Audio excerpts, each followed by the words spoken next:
Halo semuanya, kembali lagi ya bersama saya Laura. Nah, kita sudah banyak membahas mengenai ergonomi dan bahaya. Tapi sebenarnya penerapan di lingkungan rumah seperti apa sih? Teman-teman pasti sudah tahu ya kalau ergonomi adalah seni penggunaan furnitur rumah dan peralatan kerja. Sehingga kita dapat meminimasi resiko bahaya dan kelelahan dalam bekerja. Ada beberapa tips yang bisa kita lakukan untuk mengaplikasikan ergonomi di rumah. Yaitu yang pertama, melakukan customized kitchen set sesuai dengan pengguna.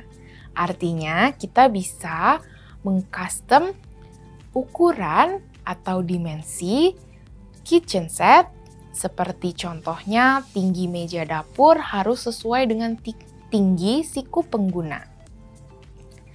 Misalnya, jika Anda dan keluarga senang memasak, maka Anda bisa request buat meja dapur setinggi siku ketika kita berdiri.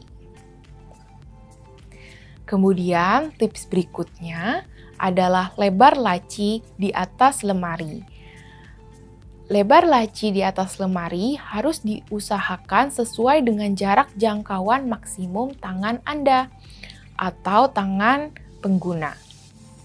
Selain itu, tempatkan barang-barang yang tidak terlalu berat dan mudah diambil di rak paling bawah. Tips kedua, untuk lebar laci di atas lemari, usahakan sesuai dengan jarak jangkauan maksimum dan menggunakan pintu sliding sehingga tidak mengganggu orang lain yang sedang jalan di sekitar Anda atau meminimasi resiko kepala Anda terbentur. Nah, berikut ini adalah beberapa contoh gambar ergonomi di ruang penyimpanan atau gudang. Ternyata ada beberapa wilayah danger zone yang harus kita hindari dengan ukuran yang sangat besar dan berat. Tips berikutnya adalah lebar dan tinggi meja makan juga harus disesuaikan dengan pengguna. Tidak lupa juga ketika duduk di ruang tamu, jarak sofa dengan lebar atau besar TV harus disesuaikan. Sehingga kita bisa lebih aman dan nyaman melakukan aktivitas sehari-hari di rumah. Nah, berikutnya adalah tips menyusun ruang tamu. Dimensi ruangan di samping merupakan salah satu tips untuk memiliki ruang tamu yang nyaman dan luas. Tidak lupa juga ternyata selain melakukan kegiatan aktivitas sehari-hari di rumah, kita juga harus memperhatikan posisi tidur. Posisi tidur yang ergonomis artinya kita menyangga kepala ketika kita tidur. Kemudian langkah kedua, kita juga harus menyangga sisi samping jika kita akan tidur dalam posisi samping.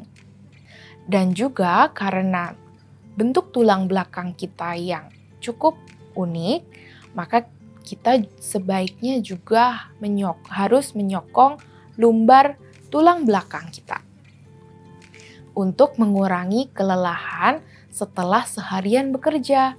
Kita juga bisa melakukan beberapa tips postur tubuh saat beristirahat atau tidur seperti gambar berikut ini.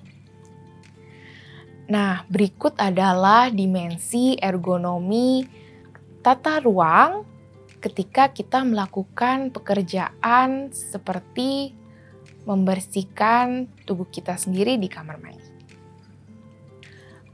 Gambar berikut ini adalah beberapa rekomendasi ukuran untuk kamar mandi. Namun jangan lupa ya, kita selalu bisa menyesuaikan dimensi ini sesuai dengan penggunanya. Berikut adalah safety tips yang dapat kita lakukan di rumah. Berikut ini adalah 7 potensi bahaya dalam pekerjaan rumah sehari-hari. Nah, bagaimana? Ternyata ergonomi juga bisa diterapkan di rumah ya. Sangat menarik bukan? Sampai jumpa di sesi berikutnya.